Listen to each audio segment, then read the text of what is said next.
Historia de la Iglesia de Cristo. Segundo período. La Iglesia primitiva. Los mártires. Del año 100 al año 313. Introducción. Deuteronomio capítulo 15 narra la historia de la ley de los esclavos. El esclavo estaba obligado a trabajar en casa de su amo por espacio de 6 años consecutivos. Llegado el séptimo, obtenía la libertad. Pero si por alguna razón un esclavo consentía en seguir viviendo en casa de su amo, sea por el bienestar que le transmitía ese hogar o por la grata presencia de su amo, entonces su amo le llevaba a la puerta de la ciudad, donde tomando una lesna, horadaba su oreja.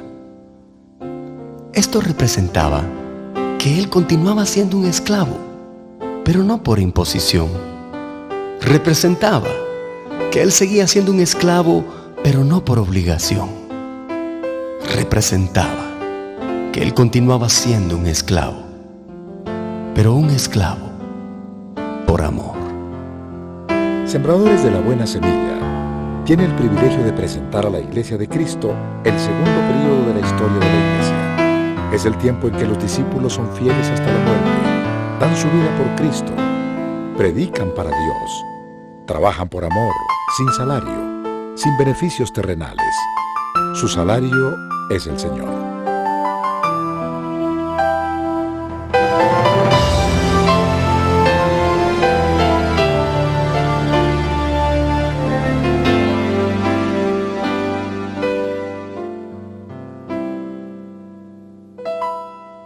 Si tú eres misionero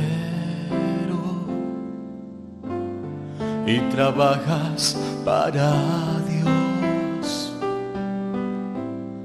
tú trabajas en su casa y trabajas por amor. Tu oreja ha sido porque amas al Señor. Eres un esclavo por amor. Y cuando la noche... Dios les bendiga, siervos de Dios, tengan un buen día hoy y siempre. En este estudio presentamos la historia de los primeros cristianos en el periodo de las 10 persecuciones del Imperio Romano. No solo como un dato histórico, sino como un ejemplo de vivencia cristiana y en cumplimiento de su parte en el plan de Dios. Fueron tiempos especialmente difíciles para el cristiano, un cuadro muy lejano hoy en tiempo y en forma, que mucho podría servirnos hoy a recordar la historia, el pasado, para prepararnos para tiempos difíciles del presente y del cercano futuro.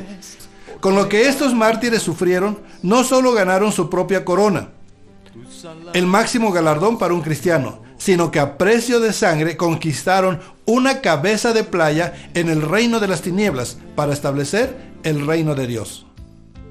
Como está escrito en Hebreos 11, ellos no alcanzaron a ver la promesa de restauración total del reino, pero invirtieron su vida para que los cristianos del final de los tiempos finales podamos verlo y el plan de Dios se cumpla cabalmente.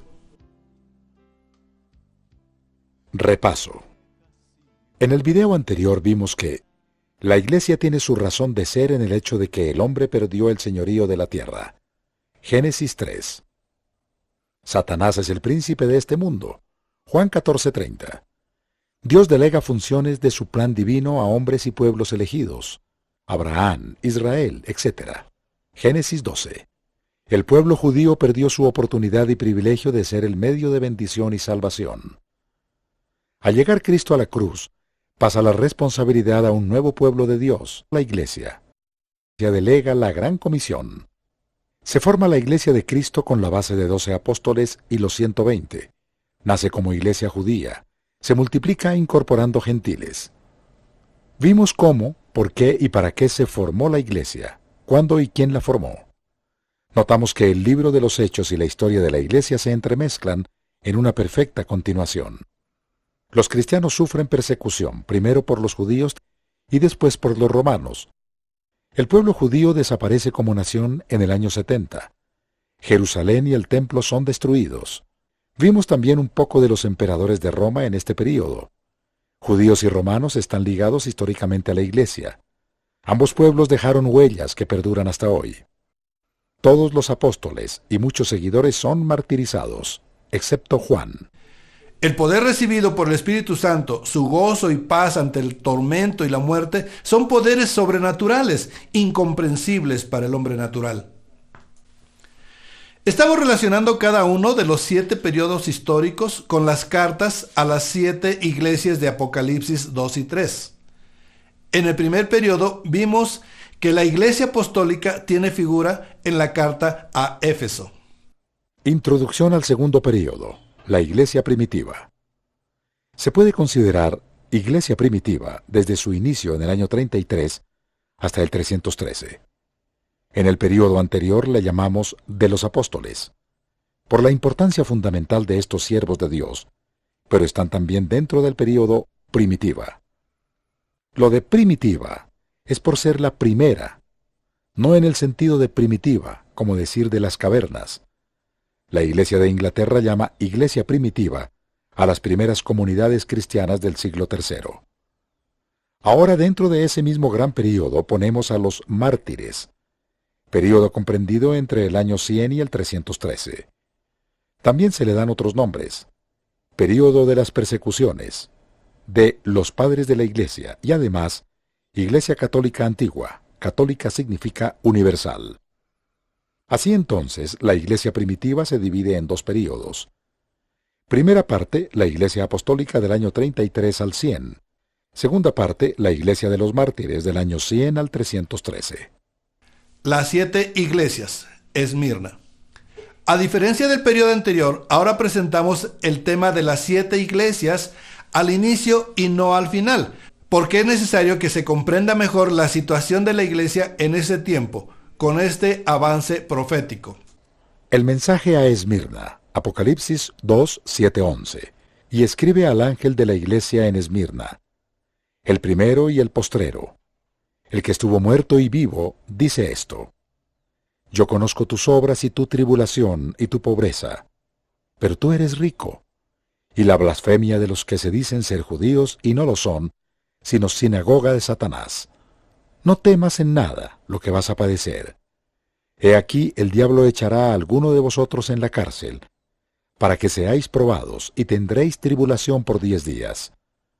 Sé fiel hasta la muerte, y yo te daré la corona de la vida. El que tiene oído, oiga lo que el Espíritu dice a las iglesias. El que venciere no sufrirá daño de la segunda muerte.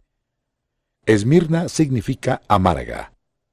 Tiene relación con los tiempos de sufrimientos provocados por las persecuciones. Ángel significa enviado. La carta se envió al ángel de la iglesia. Se interpreta que el ángel es el pastor, obispo o anciano, y debe ser, porque este es un siervo de Dios, un enviado. Pero también se puede agregar que en el plano espiritual hay un ángel delegado para cada ministerio, para cada iglesia o ciudad. Es el ángel del ministerio. El primero y último conoce todo de nosotros, nuestras virtudes y defectos, fallas y aciertos, nuestros problemas. La ciudad de Esmirna. Esmirna fue destruida en el año 600 a.C., abandonada y vuelta a construir en el año 280 a.C. Estuvo muerta y volvió a vivir. Siglos antes fue convertida en sede de culto al emperador. Aunque la ciudad era rica, la iglesia era pobre, pero espiritualmente rica. Sinagoga de Satanás. La sinagoga de los judíos era muy grande y poderosa, y los judíos helenistas ya se habían distanciado mucho de los judíos ortodoxos y de Dios. Tribulación por 10 días, prueba y recompensa. Cristo conforta y anima a los cristianos de Esmirna por las pruebas y tribulaciones que están por padecer. Exhorta a mantenerse fiel hasta la muerte, ofreciendo la corona de vida, un galardón muy especial que no lo obtienen ni los más santos, ni los más trabajadores, ni los más ricos, pero sí los más fieles mártires. Período histórico. La persecución, año 64 al 313. Las primeras persecuciones fueron en el 64 y en el 91, vistas en el periodo anterior y antes de que se escribiera esta carta. Muy poco afectaron a Esmirna y al resto del imperio. Lo fuerte fue en Roma. La carta fue escrita durante la segunda persecución, entre el 90 y 95 aproximadamente, para la iglesia local en ese momento. Pero el Señor sabía que toda la iglesia pasaría por mucha tribulación hasta el año 313. Figura y mensaje a la iglesia y al cristiano de hoy. Elogio y exhortación. El Señor dice que es una iglesia en tribulación y pobreza. Hoy en día tenemos muchas congregaciones en esta situación. Por ejemplo, las iglesias de Chiapas sufren persecución. Son muy pobres y muy espirituales. Quizá por ello son las de mayor crecimiento en México. Hay muchos cristianos que, aunque ricos espiritualmente, están pasando por pruebas y tribulaciones de salud o económicas. Mas el Señor anima a quienes están en esta situación a ser fiel hasta la muerte. No hay crítica, lo cual es su mayor elogio. Y es que, ¿qué se le puede criticar a alguien que da su vida por Cristo? Historia de la Iglesia, capítulo 1. Iglesia e imperio, en el siglo II. Una vista a la Iglesia primitiva. Veamos un poco de la forma de vida de la Iglesia en los primeros 280 años. La liturgia cambió muy poco, aunque las circunstancias y el crecimiento provocaron cambios en lo externo. Es el formato de iglesia dejada por los apóstoles, ligeramente modificada por los siguientes líderes. Las cosas se compartían en común. Hechos 2:44. La iglesia sostenía a las viudas. La reunión era en casas. El aposento alto era el comedor donde había más espacio. En la reunión del primer día de la semana se partía el pan, recordando la muerte del Señor. Era una celebración por la resurrección, con alegría y sencillez de corazón. Era una fiesta. En el primer día de la semana, el día de la resurrección, el día del Señor, aunque coincidía con el día del sol. El centro de la ceremonia era una comida, donde cada quien llevaba lo que podía, con oraciones y cantos al final. Más tarde se quitó la comida por las persecuciones. El culto se dividía en dos: lectura y comentario de las Escrituras, oraciones y canto de himnos invocando la acción del Espíritu Santo. Al final, la comunión, partiendo el pan, lo comían y se despedían con la bendición. La Santa Cena era cada domingo. El vino era vino. Solo participaban los que ya habían sido bautizados. Los no bautizados podían participar de la primera parte, pero tenían que salir antes del inicio de la segunda. Cristo en la cena solo estuvo con sus discípulos más cercanos. Los 7 elementos del bautismo. Cuando el creyente ya estaba listo para ser bautizado, ayunaba viernes y sábado y el domingo por la mañana. Se le bautizaba, por inmersión, sin ropa, separados hombres y mujeres. Esto significa morir al pecado, volver a nacer. Cuando no había agua corriente, se le rociaba la cabeza 3 veces. Es el triple rociamiento. Primero, al salir se le daba una vestidura blanca sin mancha, en señal de su nueva vida en Cristo, porque pasan a formar parte de la novia. Segundo, se le daba a beber agua, simbolizando que estaba limpio por fuera y por dentro. Agua significa limpieza. Tercero, se le ungía con aceite, porque ahora venía a formar parte del real sacerdocio. Aceite significa unción. Cuarto y quinto, se le daba leche y miel, porque había entrado a la tierra prometida. Leche y miel, igual vida abundante. Después todos se reunían como congregación, donde el nuevo miembro ya participaba de todo el servicio. Sexto y séptimo, participaban del pan y del vino. Pan es el cuerpo de Cristo y significa la palabra. Vino es la sangre de Cristo y significa el gozo de la salvación. Los idiomas de la Biblia y la Iglesia. Unos 400 años atrás, Alejandro Magno había conquistado todo el Medio Oriente, incluido Egipto, dejando el idioma griego en toda el área. El hebreo antiguo ya casi no se hablaba. Las Escrituras, o sea el Tanaj, nuestro Antiguo Testamento, Estaban escritas en hebreo antiguo. Solo los sacerdotes y algunos estudiosos como el mismo Jesús podían leerlo. El pueblo hablaba arameo, el idioma de los conquistadores anteriores, el imperio babilónico. Los griegos egipcios de Alejandría, en Egipto, tradujeron al griego el Antiguo Testamento, entre los años 285 a 246 a.C. A esta traducción se le conoce como la versión de los 70 o Septuaginta, por los 70 traductores que en ella trabajaron, por orden de Ptolomeo II, hijo de Ptolomeo I, uno de los principales generales de Alejandro Magno. Así entonces, tenemos 3 lenguas en el mismo territorio. El hebreo para la élite sacerdotal como hoy el latín. El arameo para el pueblo, como decir el español.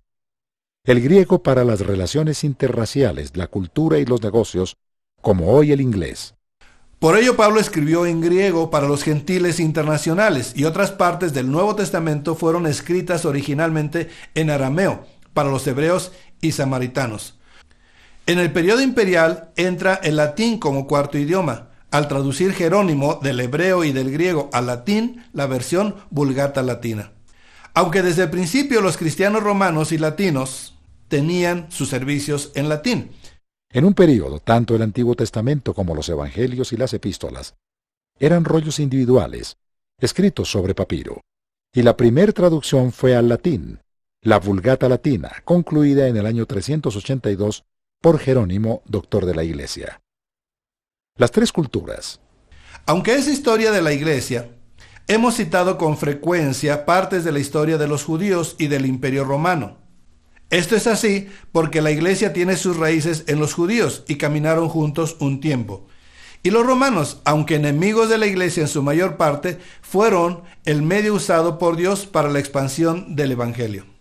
La Iglesia nació judía entre los judíos y a la vez los judíos viven dentro del Imperio Romano, que a su vez ha absorbido la cultura griega. El imperio se ha extendido por las orillas de 3 continentes, y asimismo los judíos han formado comunidades importantes en diferentes ciudades. Los griegos, aunque en decadencia, han heredado su cultura y religión a Roma. Así, estos pueblos han contribuido a establecer la civilización más avanzada de una época que va del año 700 a.C. al 475 después de Cristo. Y atrás de ellos, los evangelistas cristianos, usando las sinagogas judías al principio, y los caminos romanos y anfiteatros griegos para predicar el Evangelio. Esta situación no pudo ser más propicia. Dios preparó el mejor momento para el nacimiento y expansión de la Iglesia y el acercamiento del reino de Dios. Los judíos y la Segunda Guerra contra los romanos. Después de la primera guerra de los judíos contra Roma, el país Judea y su capital Jerusalén quedaron en ruinas. Hubo casi 2 millones de muertos, miles de esclavos fueron llevados a Roma. Miles más vendidos y miles en la diáspora tomaron rumbo hacia diferentes naciones. Sin embargo, al amanecer del segundo siglo todavía existían judíos en Judea, aunque la mayoría estaba dispersa en las ciudades cercanas de Siria y otros países vecinos. 60 años después de la caída de Jerusalén, en el año 131, gobernaba el emperador Adriano, quien gustaba de restaurar y construir edificios, y al ver a Jerusalén en ruinas, hizo planes para su restauración. Esto incluía un templo a Júpiter en el lugar donde estaba antes el templo de Dios. Ante esta nueva ofensa, los judíos dispersos de la región se unieron e iniciaron la Segunda Guerra Judía contra Roma. Igual como en la primera, sorprendieron a los romanos y lograron éxitos iniciales. Pero era también una guerra suicida, donde pudo más su fidelidad a lo sagrado que la prudencia. Fue la llamada rebelión de Simón Bar Kokhba, el hijo de la estrella, entre los años 132 y 135, citado a veces como un falso Mesías. Después de aplastar la rebelión, con más de 800 muertos y millares de esclavizados, para romper todo lazo de unidad e identidad de los conflictivos judíos, el emperador Adriano le cambió el nombre a Judea llamándola Palestina, y a la ciudad de Jerusalén la llamó Aelia Capitolina. Palestina, tierra de filisteos. Una parte pasó a ser Israel en 1948. Tras esta humillación, los judíos sobrevivientes fueron enviados en su totalidad a la diáspora definitiva. Se les prohibió volver a su territorio hasta que Constantino, poco más de 200 años después, les permitió visitar el único trozo de muro no derribado hasta hoy, el Muro de las Lamentaciones, donde una vez al año podían ir a orar en el mes de Ab, que es entre julio y agosto, y lamentar su terrible destino. Grecia y Roma. Al resultado de la unión de estos dos imperios se le llama civilización grecorromana. El apogeo griego de Alejandro Magno fue alrededor del 330 a.C., pero al poco tiempo Roma empieza a tomar fuerza y conquista casi la totalidad de lo que fuera el imperio griego y más allá. Roma era la fuerza, Grecia la sabiduría. Con estas dos cualidades, sumadas a la experiencia de varios siglos, Roma crea un gran imperio y logró una unidad en todo el Mediterráneo como nunca se ha dado. Con Grecia como maestra, ha logrado asimilar formas de gobierno que serán modelo para el futuro. Una de las características que han sido fundamentales para lograr este éxito y unidad es la política de fusión y semitolerancia en los aspectos religiosos, que es el principal factor de unidad entre las sociedades. El imperio es duro, pero tolerante a la vez. Tiene sus dioses, pero los presta y toma prestados. Los romanos son expertos en el sincretismo, en unir y mezclar religiones. Han tomado la religión y dioses griegos, de los etruscos, sus antecesores, de Egipto, de Creta y de Babilonia, cuna de la civilización y de la religión. Dominan el arte de copiar, adaptar, combinar y mejorar. El inicio de este periodo, el año 100, es también el parteaguas del ascenso de Roma. Esta es la cúspide de su grandeza y empieza a declinar. Son ya varios siglos de prosperidad, la sociedad está desgastada. Es inmoral, perezosa y ventajosa. Los ciudadanos romanos tienen grandes privilegios a costa del trabajo, el botín y los impuestos que aportan los pueblos sometidos, como lo fueron los judíos. El remanente judío. No todos los judíos en el mundo son remanente. Se entiende por remanente legítimo al pueblo de Dios, que donde quiera que esté sigue siendo fiel. Dios siempre ha tenido remanentes fieles. En el caso de los judíos, se consideran a sí mismo un remanente los más ortodoxos, es decir, los más tradicionales. Se clasifican fuera del remanente a los menos fieles. Ya vimos en el pasado a los samaritanos, dejados atrás cuando la cautividad en Babilonia, y así muchos más atraídos por la modernidad griega, romana y hasta nuestros días. Dejan sus tradiciones. Algunos apostatan de su fe. Los ortodoxos, en el siglo II, en el tiempo de este período, se reúnen los rabinos más sabios para definir el canon final de las Escrituras. Historia de la Iglesia, capítulo 2. La corona de vida. La corona del martirio. Bienaventurado el varón que soporta la tentación, porque cuando haya resistido la prueba, recibirá la corona de vida que Dios ha prometido a los que le aman. Santiago 1:12. La corona de vida es el premio a la fidelidad, pero fidelidad hasta la muerte. Es una recompensa por la eternidad. Esta corona está prometida al vencer las tentaciones, las pruebas y particularmente resistir el tormento y el sufrimiento. Casi siempre era ofrecido el perdón y final del sufrimiento, pero heroicamente rechazado por los cristianos fieles. Aceptar el perdón de las autoridades romanas significaba negar a Cristo, ser tibio, sin amor, infiel, apóstata y perder el galardón prometido. Cada prueba es una tentación y cada tentación una prueba. Dios usa las tentaciones y pruebas para producir madurez, y la madurez se manifiesta con el fruto del Espíritu. Mas el fruto del Espíritu es amor, gozo, paz, paciencia, benignidad, bondad, fe, mansedumbre, templanza. Contra tales cosas no hay ley. Pero los que son de Cristo han crucificado la carne con sus pasiones y deseos. Los tres enemigos. El cristiano tiene tres enemigos: Satanás, el mundo y uno mismo. Satanás significa enemigo, enemigo de Dios y de los hombres. Es el principal en cuanto a que su función es matar, robar y destruir al hombre, desde el principio de los tiempos. Al mismo Señor Jesucristo pretendió derrotarlo. Al morir en la cruz obtuvo su victoria sobre Satanás. Por ello es mejor recordar a Cristo en su resurrección que en un crucifijo, porque no permaneció en la cruz ni en la tumba, sino que resucitó. Al surgir la Iglesia trata de frenarla y su estrategia es exterminarla. Pero otra vez falla, porque la muerte de los cristianos es como en Cristo su victoria. 10 persecuciones, millares de muertos, y la Iglesia no solo sobrevive, sino que se multiplica y se convierte en la esperanza de la humanidad. El mundo se refiere a las tentaciones que nos ofrece: fama, riqueza, poder, placer. Así como Egipto representó para los judíos el mundo de pecado y tentaciones, así fue Roma para los cristianos. El mundo romano presentaba muchas tentaciones. La sociedad romana tenía ya cauterizada su conciencia.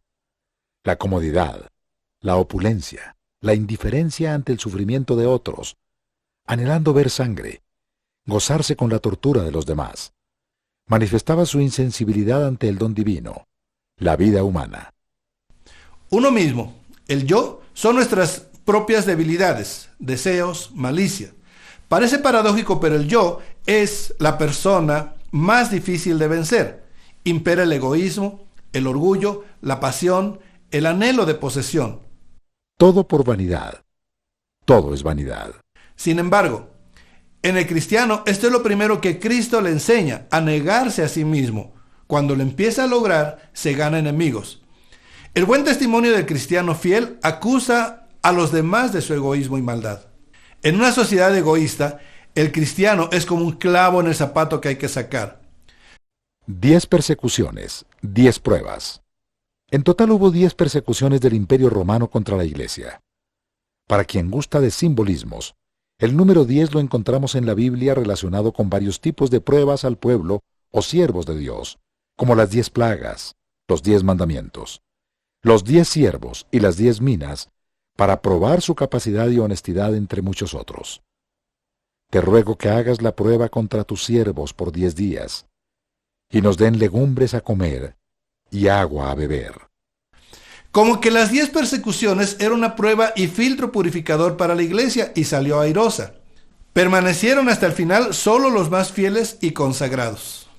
Además, la sangre derramada por los santos era una especie de tónico necesario para multiplicar la iglesia, y fue derramada abundantemente.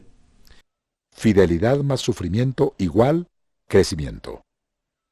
La particularidad más notoria de la iglesia en este periodo es su sufrimiento causado por las persecuciones, por la intolerancia del mundo romanizado. Y a pesar de ello, la iglesia se mantiene fiel y triunfante.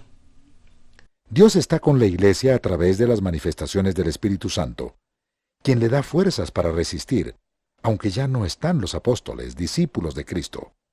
Están los discípulos de los discípulos, destacando hombres y mujeres de fe, campeones de Cristo, apologistas, predicando y definiendo el Evangelio y guiando a la iglesia en medio de un mundo hostil, instigado por las fuerzas de las tinieblas.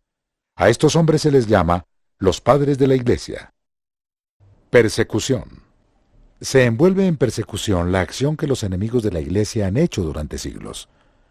Se trata de intolerancia religiosa, que se castiga por diferencias de la fe o de interpretación. Estos castigos pueden ser ilegales o injustos. Roma trató de legalizarlos, pero siempre fueron injustos. La persecución que como iglesia podemos calificar como tal, cuando es por causa de Cristo, por serle fiel y no obedecer a los mandatos de una religión o un gobierno corrupto, anticristiano. Cierto es que se debe obedecer a las autoridades, pero en casos contrarios al principio divino, dice el apóstol Pedro, es necesario obedecer a Dios antes que a los hombres. Hechos 5:29. Sin embargo, no todo castigo religioso puede tomarse como persecución. A la iglesia le han hecho más bien que mal las persecuciones. Claro que decirlo de lejos es fácil, nadie quisiera realmente vivirla o padecerla, pero cuando llega el momento, el cristiano fiel la soporta, porque es un privilegio padecer por Cristo. Motivo de las persecuciones. Las condiciones políticas del imperio permitieron propagar el mensaje de Cristo. Los esclavos, los comerciantes, los soldados pudieron haber llevado el evangelio aún más lejos que los mismos evangelistas o misioneros. Pero al mismo tiempo, las fuerzas de oposición no le permitirían expandirse libremente. El imperio insiste en mantener la unidad mediante la mezcla o sincretismo de las diferentes religiones que practican los pueblos sometidos. El panteón romano era muy amplio. Panteón es igual a templo de todos los dioses. Todos los dioses, al final de cuentas, son los mismos. El dios de un país tiene diferente nombre en Roma, pero es el mismo que se encuentra en todo el imperio.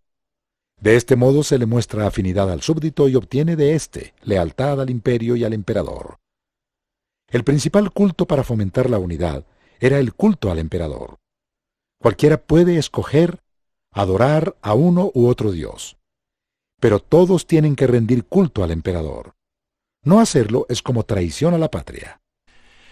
En este ambiente sincretista, los cristianos no caían bien, eran rechazados por el pueblo. El ser diferentes era su primer problema. Y entre más santos, más rechazados, pues acusaban la conciencia pecadora de la gente normal. Se granjeaban antipatía, enemistad y hasta odio de gentes de una y otra religión. Las 10 persecuciones fueron casi por la misma causa, excepto la primera: tener a Cristo como Dios y por ello no rendirle culto al emperador y a los dioses romanos. Suceden cuando el emperador en turno quiere complacer al pueblo o reforzar el culto romano tradicional, del cual es el sumo pontífice responsable de la religión romana.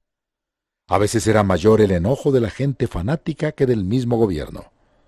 Hacia el año 98, Domiciano decreta que todo cristiano llevado a un tribunal romano debe recibir castigo.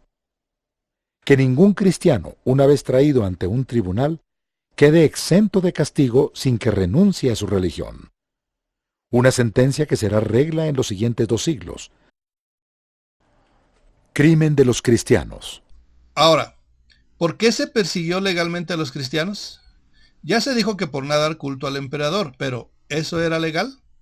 Recordemos que el sistema legal actual en gran parte del mundo proviene de la jurisprudencia romana, es decir, eran muy cuidadosos de observar las leyes.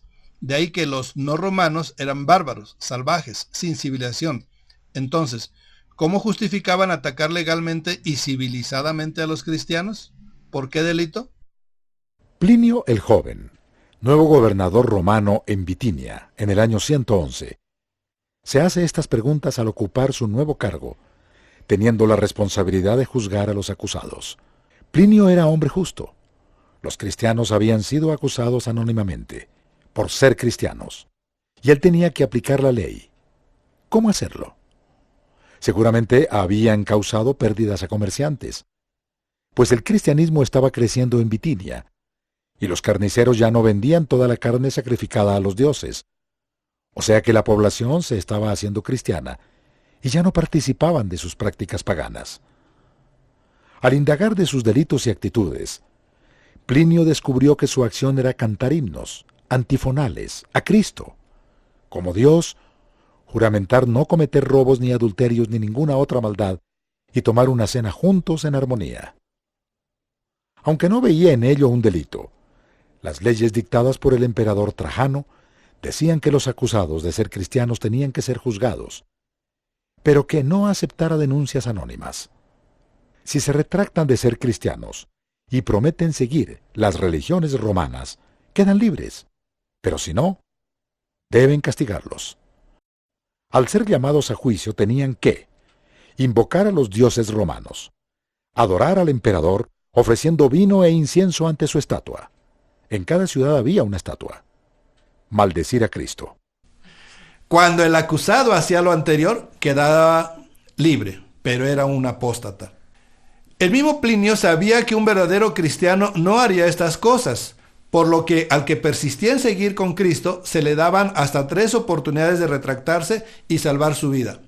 Al mantenerse firmes se les condenaba a muerte. Porque el que quiera salvar su vida la perderá, pero el que pierda su vida por causa de mí y del Evangelio, la salvará. Ahora, el crimen no era directamente por ser cristianos, Técnicamente se les condenaba a muerte por no obedecer a las autoridades. El prestigio del imperio y de sus tribunales estaba en juego. ¿Maldice a Cristo? No, era la respuesta. Maldecir o no maldecir no era en sí un delito. El delito era negarse a obedecer una orden del emperador, contradecirle y además no adorarle. Trajano y Plinio ejercieron en el principio del siglo II, pero esta situación fue similar durante todo el período de las persecuciones. Historia de la Iglesia, capítulo 3. Las 10 persecuciones. Primera parte, siglo II. Se le llama a cada persecución con el nombre del emperador que da la orden. Sin una orden imperial, se podía odiar a los cristianos, pero no se les podía atacar abiertamente. Persecuciones del período apostólico. La primera persecución, de Nerón, de los años 64 al 68. Corresponde al período anterior. Por causa del mal gobierno de Nerón, distrae al pueblo culpando a los cristianos del incendio de Roma. Lo fuerte de la persecución es solo en la capital. La segunda persecución, de Domiciano, de los años 81 al 96. Además del apóstol Juan, que fue desterrado a Patmos, hubo numerosos mártires que sufrieron durante esta persecución. Entre ellos estaban Simeón, obispo de Jerusalén, que fue crucificado. Flavia, hija de un senador romano, fue asimismo desterrada al Ponto. En el período de la Iglesia primitiva, tercera persecución, de Trajano y continuada por Adriano, entre el año 108 y 111. Llegó a ser tanta la inconformidad del pueblo hacia los cristianos y su negativa a seguir siendo adoradores de dioses falsos, que Trajano decidió extender una orden para castigar a aquellos que abandonaran la tradición romana.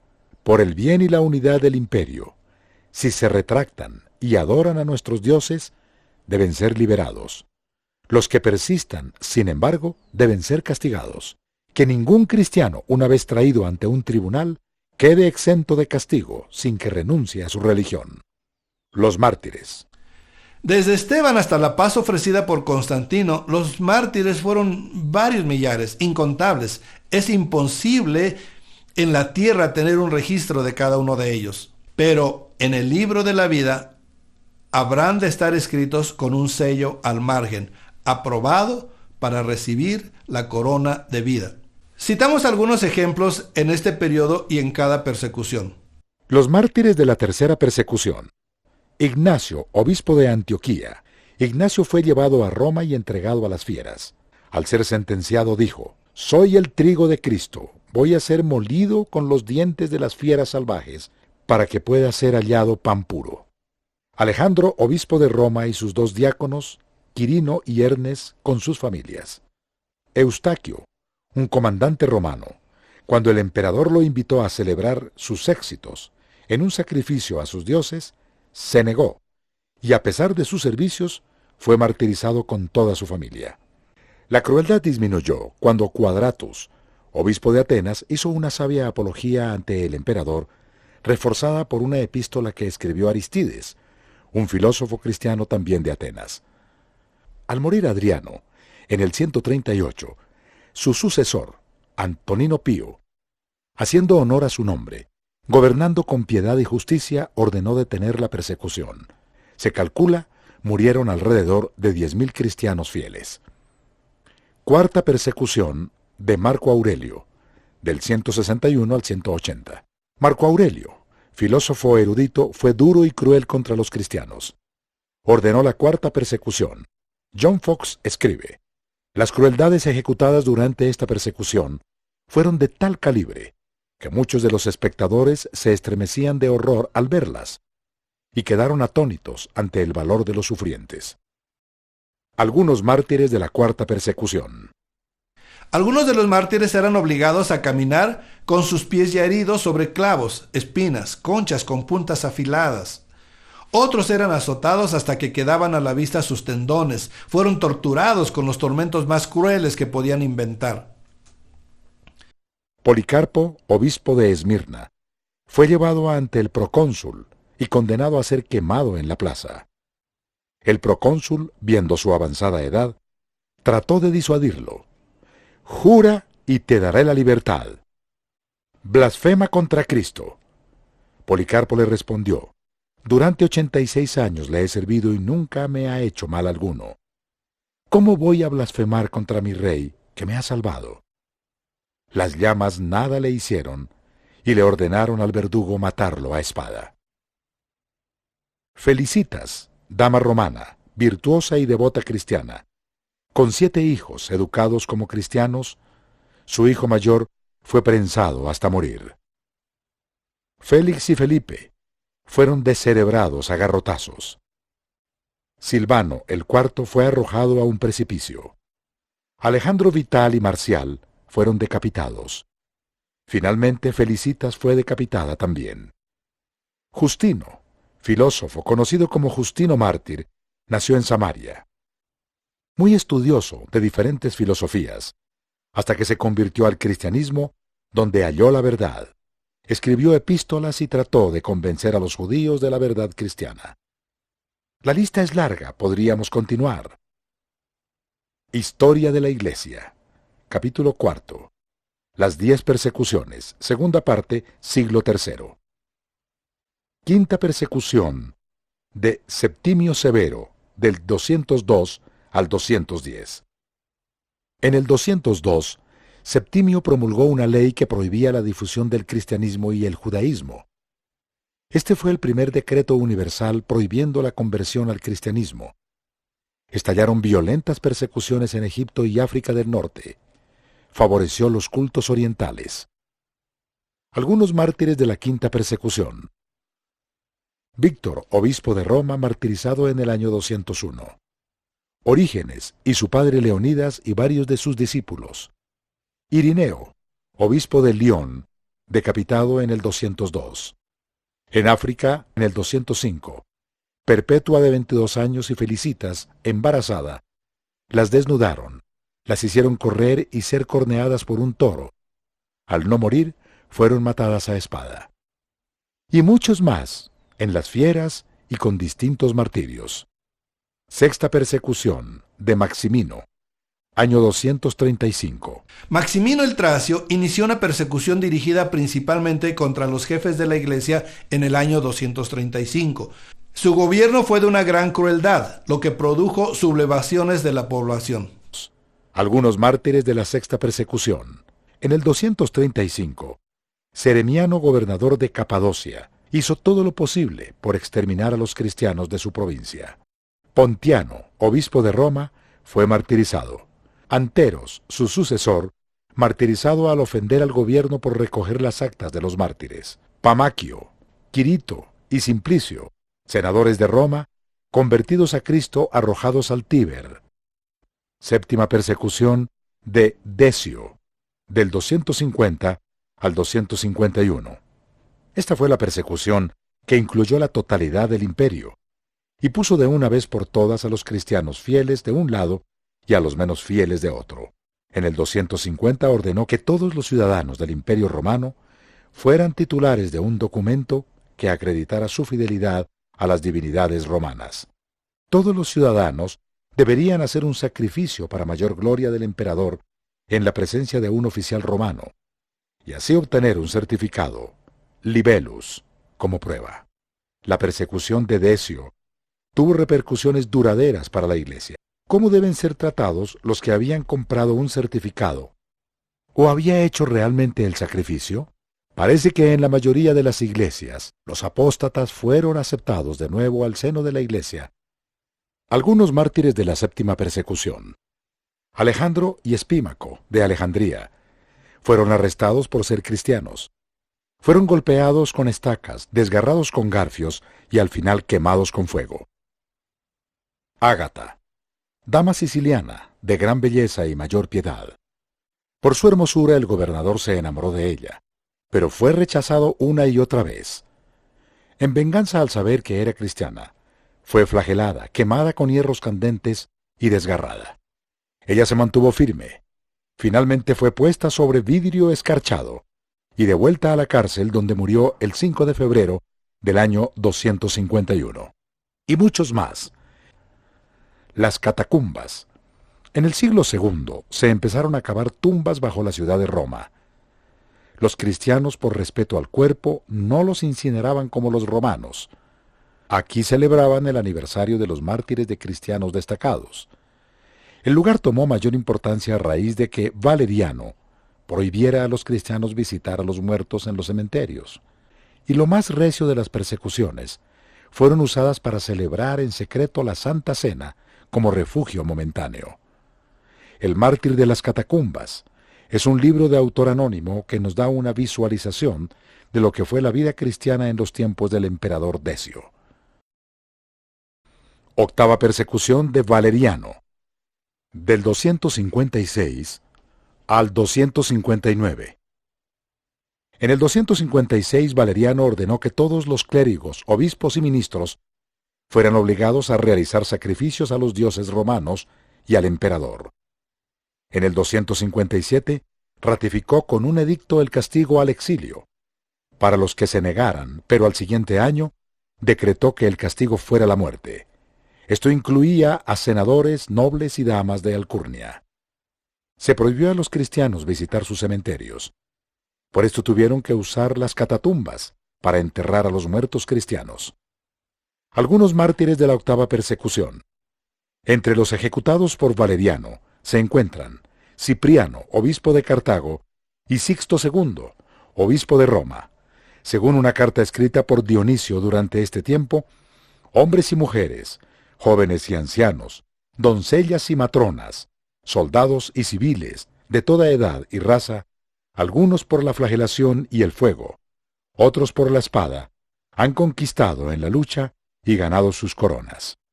Hubo muchos mártires bajo su gobierno, destaca Lorenzo, el Mariano, alto oficial del gobierno de Roma, que quería martirizarlo, pero como sabía que guardaba tesoros de la iglesia, quiso antes quitárselos. Lorenzo pidió 3 días para prepararle y reunió a los pobres. Y cuando el alto funcionario llegó exigiendo el tesoro, Lorenzo le mostró a los pobres que estaban presentes y le dijo: Estos son el precioso tesoro de la iglesia. Estos son verdaderamente el tesoro, aquellos en los que reina la fe de Cristo. ¿Qué joya más preciosa puede tener Cristo que aquellos en quienes han prometido morar? La persecución terminó con la captura de Valeriano por Persia. Su hijo y sucesor Galiano revocó los edictos de su padre. Novena persecución de Aureliano en el año 274. Aureliano fue un soldado que logró escalar posiciones en la milicia, hasta que el mismo ejército lo nombró emperador. Fue petulante. Aunque fueron pocos los mártires bajo su gobierno, inició una obra de restauración del imperio tal que el Senado le otorgó el título de Restitutor Orbis, restaurador del imperio. Algunos mártires de la novena persecución bajo Aureliano. Los principales que padecieron en esta fueron Félix, obispo de Roma, decapitado en el 22 de diciembre. Agapito, un joven caballero que había vendido sus posesiones y dado el dinero a los pobres, fue arrestado por ser cristiano, torturado y luego decapitado. Aureliano murió pronto asesinado. Décima persecución de Diocleciano, del 303 al 313. Esta fue la persecución más larga y más cruel de todas. El emperador Diocleciano se propuso continuar la obra de Aureliano y restaurar la grandeza y religión del Imperio Romano, principalmente el culto al emperador. Hubo millares de mártires. Ciudades enteras fueron arrasadas porque la mayoría de sus habitantes eran cristianos. Mártires de la décima persecución. Esta persecución empezó por el odio de Galerio, el hijo adoptivo de Diocleciano, que, estimulado por su madre, una fanática pagana, nunca dejó de empujar al emperador para que iniciara esta persecución hasta que logró su propósito. El 23 de febrero del 303 después de Cristo, el día en que se celebraba la Terminalia, acordaron los paganos terminar con el cristianismo. El día señalado comenzó la persecución de Nicomedia. Después de quemar los libros cristianos y una iglesia, se publicó un severo edicto ordenando la destrucción de todas las otras iglesias y libros de los cristianos. Todos los cristianos fueron prendidos y encarcelados. Comenzó un sacrificio general. lo que ocasionó varios martirios. No se hacía distinción de edad ni de sexo. El nombre de cristiano era odioso para los paganos. Muchas casas fueron incendiadas y familias cristianas enteras perecieron en las llamas. A otros les ataron piedras en el cuello y atados juntos fueron llevados al mar. La persecución se hizo general en todas las provincias romanas, pero principalmente en el este. Por cuanto duró 10 años, es imposible determinar el número de mártires ni enumerar las diferentes formas de martirio. John Fox, Libro de los Mártires, y Eusebio de Cesarea. Legión tebana, año 286. En el año 286 de Cristo, tuvo lugar un hecho de lo más notable.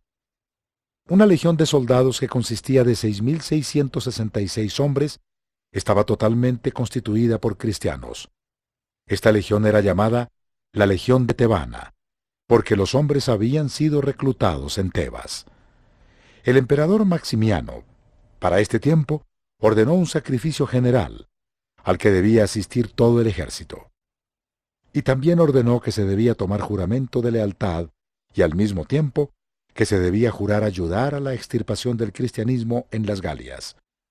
Alarmados ante estas órdenes, cada uno de los componentes de la legión tebana rehusó de manera absoluta sacrificar o tomar los juramentos prescritos. Esto enfureció de tal manera a Maximiano, que ordenó que toda la legión fuera diezmada, esto es, que se seleccionara a uno de cada 10 hombres y matarlo a espada.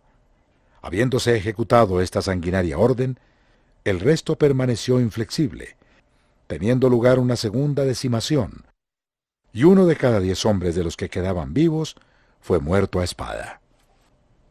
Este segundo castigo no tuvo más efectos que el primero. Los soldados se mantuvieron firmes en su decisión y en sus principios, pero por consejo de sus oficiales, hicieron una protesta de fidelidad a su emperador.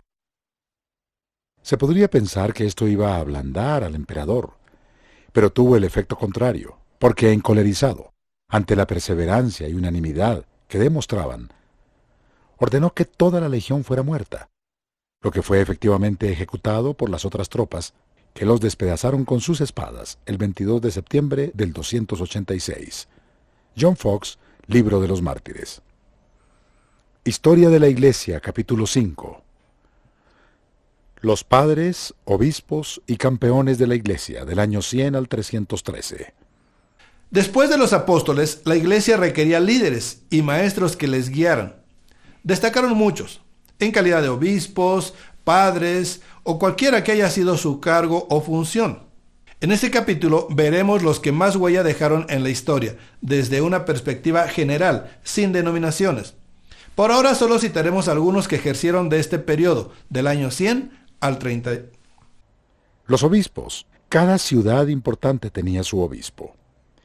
Para este tiempo ya tiene mayor autoridad que el anciano o presbítero.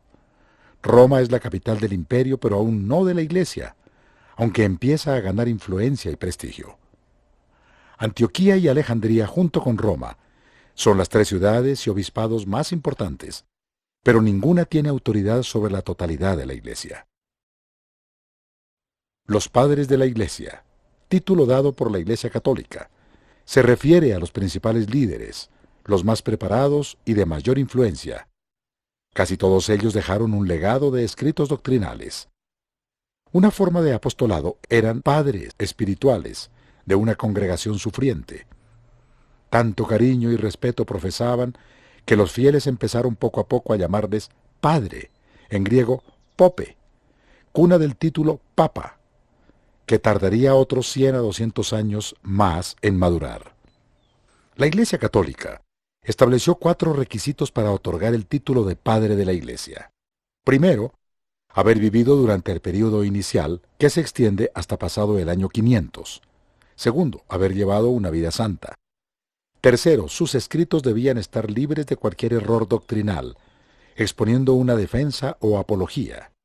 Cuarto, sus escritos tendrían que haber sido aprobados por la Iglesia. Los campeones de Cristo. Cualquier cristiano fiel que luchó a favor de Cristo, armado solo con su fe, realizando alguna obra o acto heroico, Puede ser o no un apologista literario. Ignacio, obispo de Antioquía, mártir y padre apostólico, 35-107. Se cree que fue discípulo del apóstol Juan. Escribió 7 epístolas que en conjunto son un resumen precioso de la forma y doctrina de la Iglesia primitiva. Según la Iglesia católica, fue quien se refirió a la Iglesia como Iglesia católica, es decir, Iglesia universal. Policarpo, obispo de Esmirna, mártir y padre apostólico, 69-155. Muy probablemente discípulo de Juan, siendo un jovencito.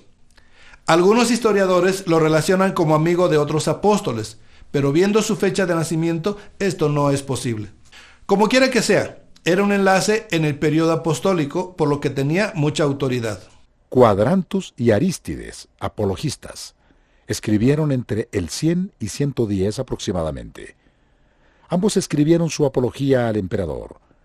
La apología de Arístides es la más antigua y completa que existe.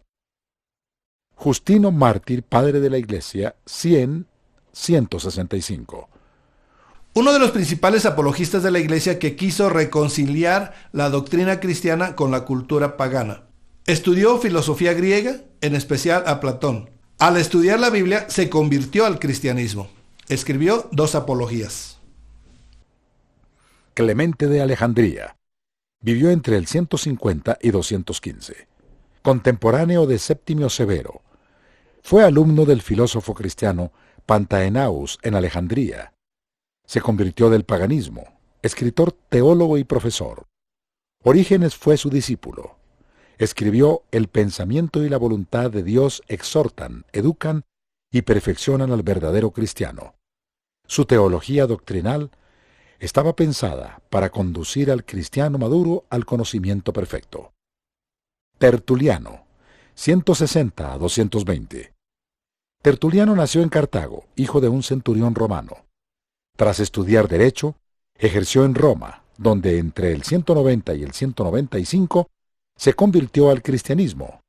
Fue presbítero de la Iglesia de Cartago. Hacia el 207 llegó a ser el más destacado líder del montanismo, movimiento cristiano que fomentó las profecías y practicó una rigurosa forma de ascetismo. Celoso paladín del cristianismo, Tertuliano escribió numerosos tratados teológicos, 31 de los cuales se conservan en la actualidad. En ellos defiende el cristianismo, refuta las herejías y analiza ciertos aspectos prácticos, morales o de disciplina eclesiástica. Cipriano de Cartago, obispo y padre de la Iglesia, 200 a 258. De origen noble, al convertirse entrega su fortuna a los pobres.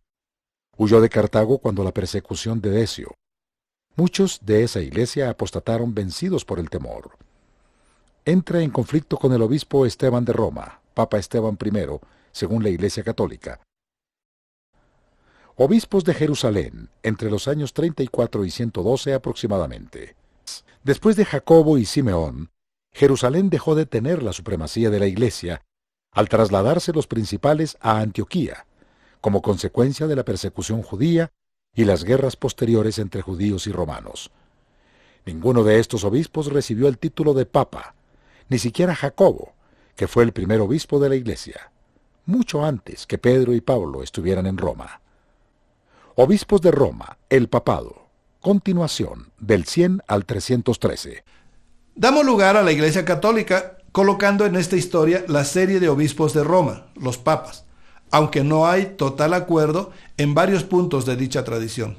Por ejemplo, Cipriano de Cartago nos da una muestra de que el obispado de Roma en el año 250 aún no tiene la autoridad que la tradición católica le adjudica a Roma.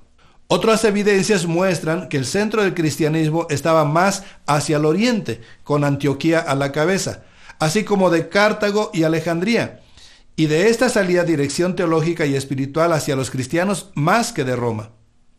La ventaja de Roma es que era la capital del imperio, por ello se asumía que el obispado de Roma debería ser la capital de toda la iglesia, objetivo que tardaría otros 200 años en conseguir, hasta el Papa León I, aunque Constantinopla le disputará la primacía a partir de la división del imperio por Constantino, esto apenas en el siguiente siglo. Historia de la Iglesia, capítulo 6. El pensamiento de la Iglesia. El secreto de los cristianos. Si para el cristiano del presente puede resultar sorprendente la fe, la entrega y el valor de los cristianos en los primeros tiempos, imagínense lo incomprensible que sería para la gente común de aquel tiempo. Por los registros sabemos que muchos se preguntaban, ¿de dónde sacan tanto valor los cristianos? ¿Por qué soportan el sufrimiento y vejaciones si pueden retractarse de Cristo y vivir en paz? Nadie puede tener una respuesta aceptable si no conoce el mensaje de Cristo. Y más que conocerlo, involucrarse en él, en cuerpo, alma y espíritu.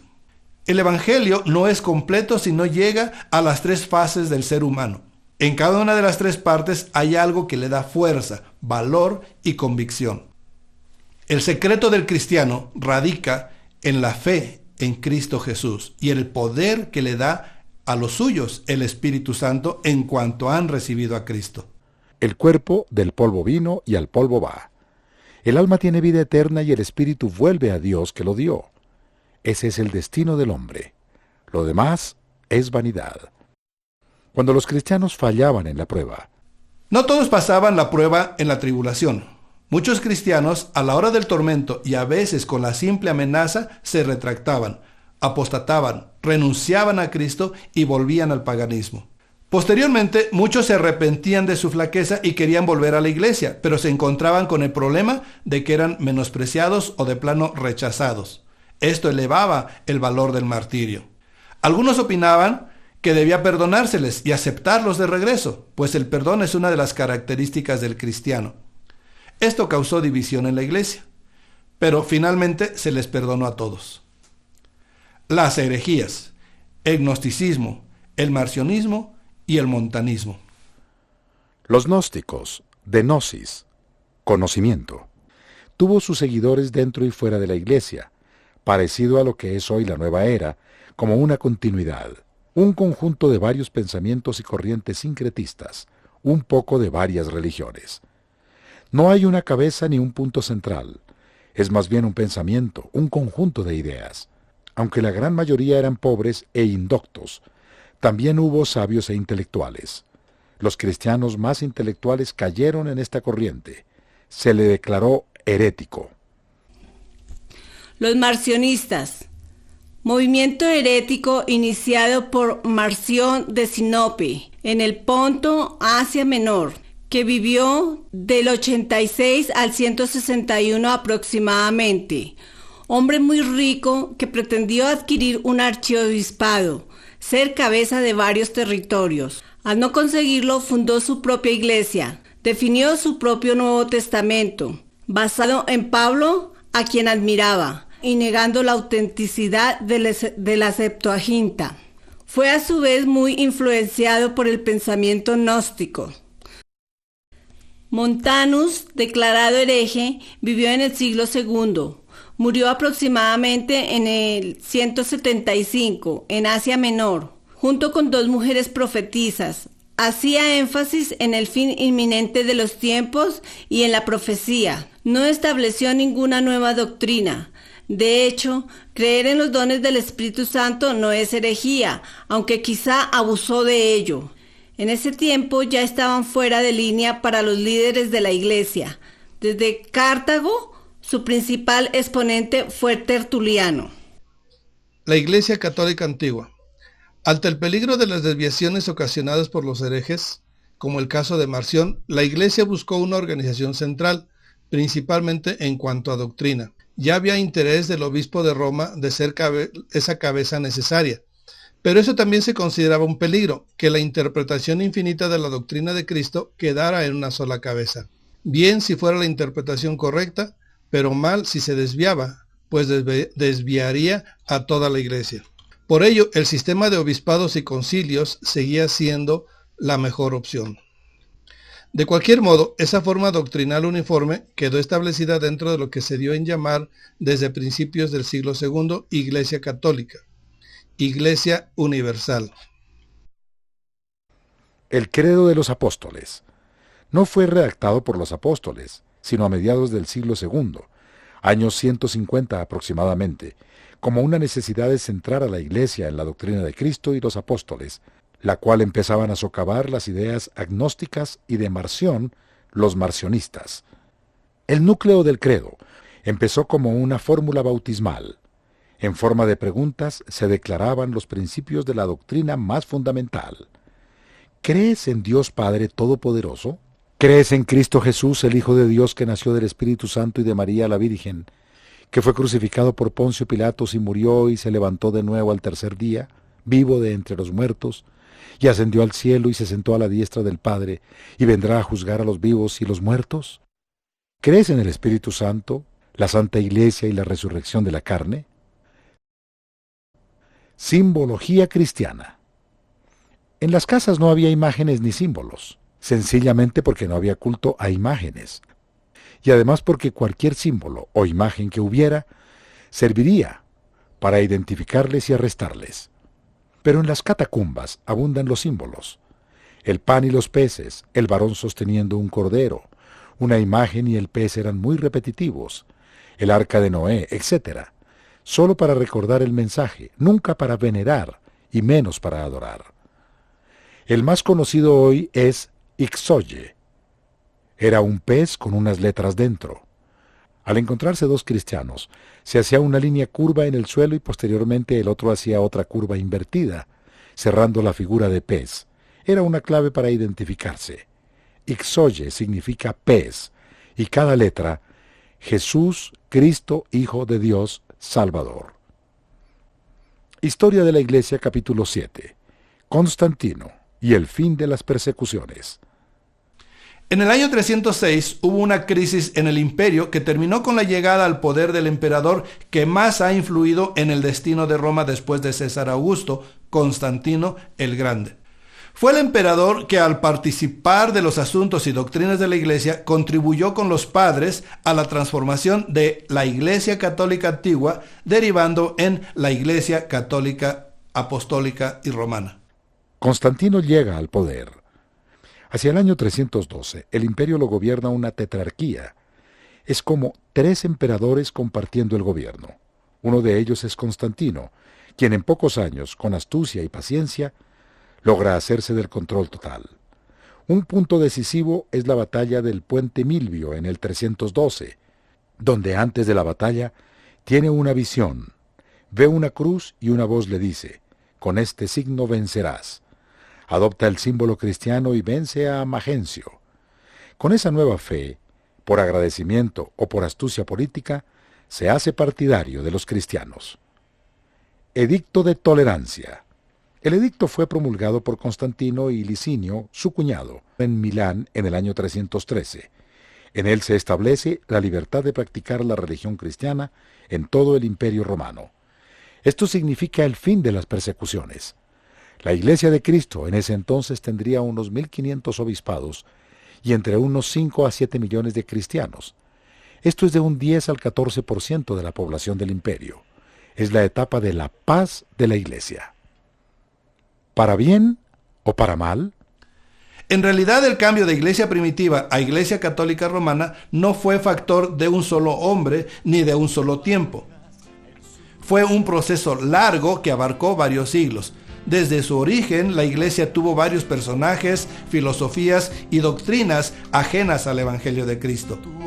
Para el año 313, la Iglesia ha crecido inconteniblemente. Sus líderes son de un mosaico de culturas, pensamientos y filosofías, principalmente de influencia griega. Esta influencia hizo líderes más intelectuales, pero menos espirituales.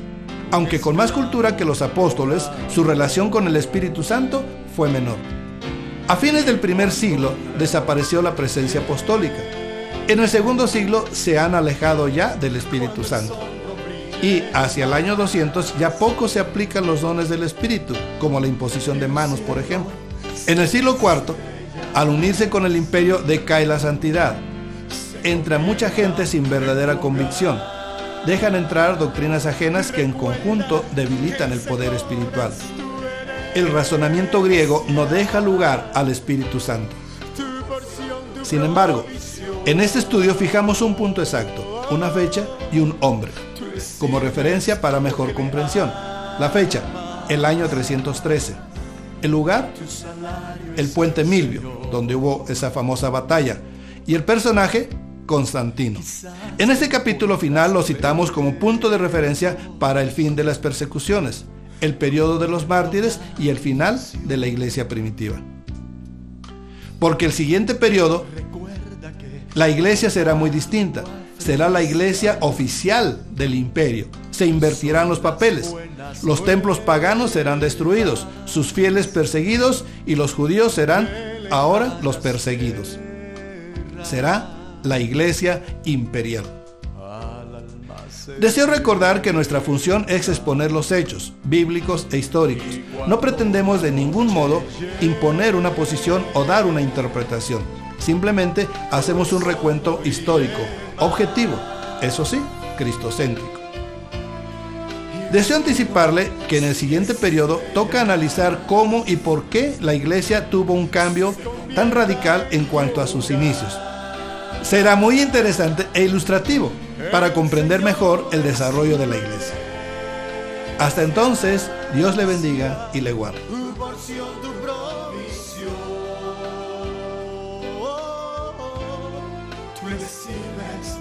Continuaremos en el siguiente video, la Iglesia Imperial. Adquiérelo pronto en tu librería favorita. Queremos serte de utilidad. Dios te bendiga y te guarde, y tenga de ti misericordia, y ponga en ti paz. Ministerios Sembradores de la Buena Semilla. Oh, cuán hermosos son los pies de los que anuncian las buenas nuevas sobre los montes, trayendo buenas nuevas de alegría, de gran gozo y de paz. Misionero de Dios, no olvides, tu salario, tu herencia es el Señor. El Señor es tu herencia, tu porción, tu provisión. Tú le sirves porque le amas. Tu salario es el Señor.